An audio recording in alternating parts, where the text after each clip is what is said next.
that the signal is going to be good, because this is where I was planning on pulling over and trying to do the demo of my bike. So let's give this a shot. I want to try to point in a direction where we have something to see, and also like where the sun's kind of on my face a bit. Okay, so maybe here's good. And what I'll do is, hey, welcome, what's going on? Doing a short little test stream, and I'm gonna try to document the setup on my bike. So here's what I'm gonna do. I'm gonna stay kind of close to my bike, and I'm gonna try to unmount it from my chest mount while I'm still connected and running. So this was my plan. I knew this would be kind of a scenic little spot. So all the GoPros have a really cool mounting system, and it's just like one screw that you can hand turn to take out, and then pull it off of whatever that thing is. Then you could put it like on a tripod, or any of a number of things, like one of those gorilla arms that you like connect to your desk or something. So it's really easy to mount and unmount a GoPro camera. So I'm just undoing the screw that holds it into the chest mount, and once I take that out, then the GoPro should be free to disconnect. And I have it now. So it's in hand. So let me see if I can kind of stay near the bike and show you me. So hi, I'm the host.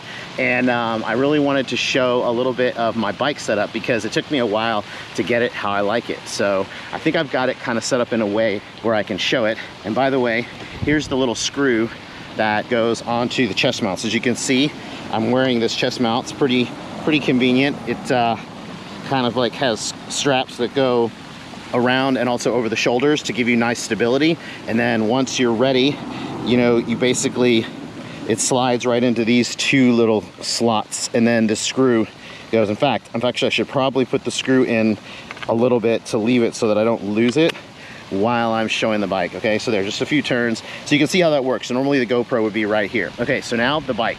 So as you can see, I have like kind of like a mountain bike kind of style.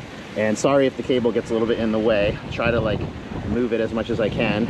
And I have three main components that I use for my stream, right? So I have a nice big battery that's sitting right here that has 3 connections on it, because it's got to power 3 things. So it's got to power the encoder, which is what takes the video signal from the GoPro and encodes it into a format that can be sent to Twitch, okay? And then the encoder sends that over to the modem. And as you can see, I have the modem kind of strapped in right back here under the seat. I'm using Velcro straps so that it's very easy for me to take this off whenever I need to. And same for the battery. This battery, very easy to take it off with a Velcro strap. And I have one more battery right up here, because this is how I can monitor the stream. And this is what's so useful, because as I'm riding, I can see the picture. I mean, I don't stare at it. Obviously, when I'm riding my bike, I'm being careful and I'm looking all around. But if I need to, I can look down and I can see my phone, and it has a representation of the stream. If I stop somewhere, I can actually, you know, look at the chat. I can see, hey, cheers, welcome guys. And I can look at the chat and see who's here. So I see that NYC East 34 Ferry, welcome, glad to have you in the channel. So I'm just doing this little bike stream, and oh wait, what did you say? I missed it. Network is the biggest, faster. Hitch is using satellite in Japan. Yeah, Hitch has gotten the most amazing equipment. I'm very much a beginner compared to Hitch. One day I hope to have equipment like his. He also has really good mods helping him, and he uses a multi SIM card setup. That means that he can be in different networks and switch. Right now I only have one network. I'm using AT&T as my network, but so far it's been pretty good. When I get into situations where it's a bad network, it's just a bad network, and I just have to deal with it. But the next step for me is going to be studying how to switch my system from a single SIM. I have one SIM in here that's an AT&T, and I'm taking my video signal from my GoPro.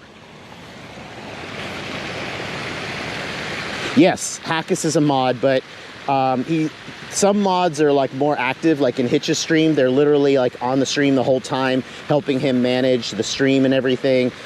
They sometimes will handle low like network situations and do the switching for him, but a lot of times they use software to automatically do it. I'm not at the level of streaming yet where I want to ask my mods to be available for me like that. That's asking a lot. It's almost like a job, right? So my mods, they do some things for me, but it's more to do with like sounds and effects, or paying people points and rewards and for redemptions and things like that. So, but as I get better at being a mobile streamer, and I have like this biking setup that I really like, I'm going to be trying to get better on the network part of it. The network part of it is the most limiting thing for me right now. I do have a scene switcher, so I can make my stream switch to be right back, for example, whenever the signal is low or gone. And then when the signal comes back, I can switch back to the actual live video. But right now, I'm trying to find out which places have the bad signal. So I don't want the scene to switch all the time right now because I'm doing testing, but pretty soon I'll turn it back on. That's okay. Hey, welcome to the stream. What's up, you guys? Happy Saturday afternoon. I am in North Central Texas, and as you can see, it is a beautiful day. I've been doing a couple experimental bike streams, and I decided that now that I finally have my setup the way that I like it, I wanted to kind of document it by showing it on my stream. And this setup is really cool because this encoder is doing all of the work. It's such an amazing, powerful device. And normally when you buy this encoder, it comes with an AC adapter. So they think that you're gonna plug this from an outlet, like an AC outlet. But this guy in Czechoslovakia, the streamer named Spreezy with 3 E's, he is so good. He is also into cycling, and he also plays a lot of online games. He's the one that I learned from how to build this setup, because he has his own, what he calls a budget backpack. And if you look at his videos, he's so good at explaining how to set this up. And this is like half the cost of a live view, you know, and with the live views, there's like $1,000, and then you have to buy those expensive data plans that are designed to work with the live view. With this, you can use whatever you have. Like I already had AT&T, so I just added another SIM card for my M1 router, and it has a dedicated bandwidth just for streaming. And so that's so easy for me. So, I mean, this is like, I don't know, 300, and then this is like 200 or something. I think no, this is like 250 or 300, and that's like 250 or 300. And then the battery is like $40, and then you can get your own cables. Now, you do have to get this special cable that converts from 5 volt DC to 12 volts DC, because I think this thing wants 12 volts. So normally your AC adapter would convert 110 volts AC to 12 volts DC, but this cable is actually having to do less work because the voltage is so close to what it needs. It just has to step it up from 5 volts to 12 volts, so it's not too bad. So this is like an inline cable that has a little up converter in it, and that gives the 12 volts that the encoder needs. So it's always receiving the signal that's coming from the GoPro, and it's encoding it, and you can see there's like a little like LAN LED that's always blinking. That's how I can tell when the signal is good. I guess you can't see it right now because it's kind of bright out, but that's a way that you can know that your signal is being transmitted. So yeah, this is pretty much it.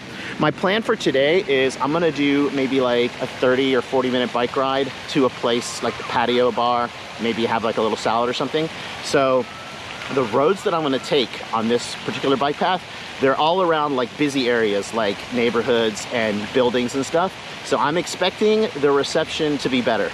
The last time I did this path that I'm going on, I didn't have the setup with all of my equipment on the outside like this. I had these 2 pieces in my backpack, or in my rucksack on my back, and I feel like that didn't give the best access to network, and it also created heat because there wasn't enough airflow. And this encoder, this thing can overheat. It needs the airflow. As you can see, it's got holes in the front and on the sides, and I tried to make sure I left a little gap behind it so that there could be air like all around it, keeping it cool. And what I've noticed is,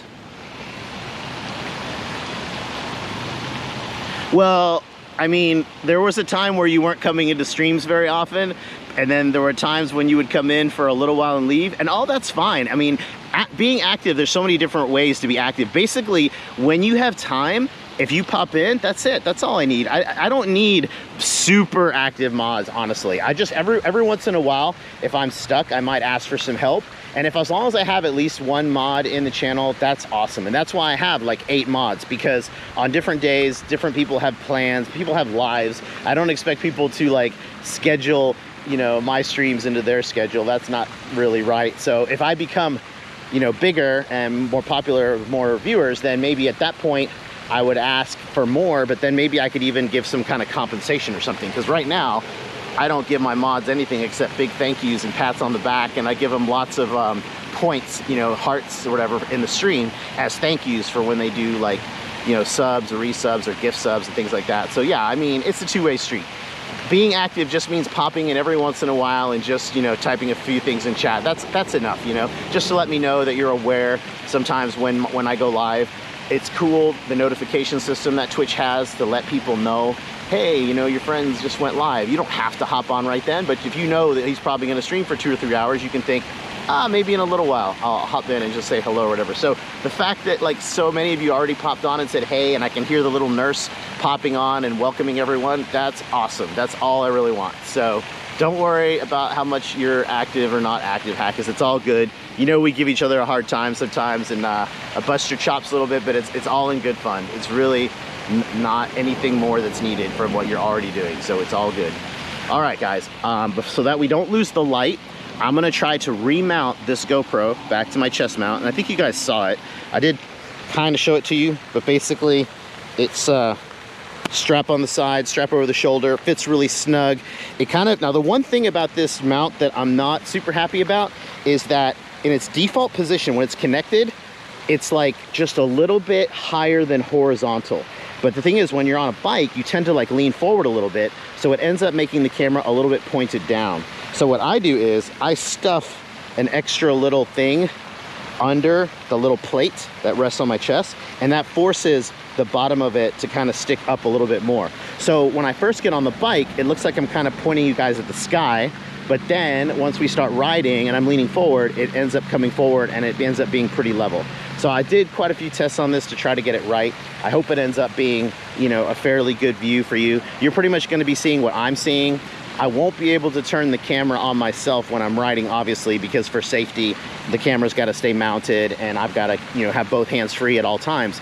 But the cool thing about having TTS turned on in the stream is that I can hear when you guys, you know, say stuff.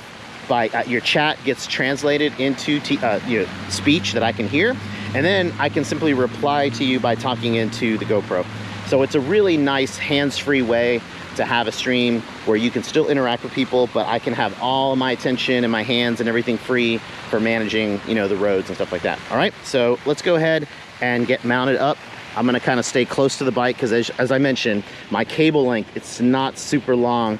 I needed a right angle connector to make it work for this chest mount, and the only one I could get was a pretty short cable, like 3 feet. I really wanted 6 feet, but they didn't seem to have it at that length. So, all right, I'm gonna see if I can use the little screw that you use to kind of mount it can also be used to like get the little wings to come out underneath, because the wings, they kind of fold up into the GoPro when you're not using them, and then you fold them back down. All right, I think we're good.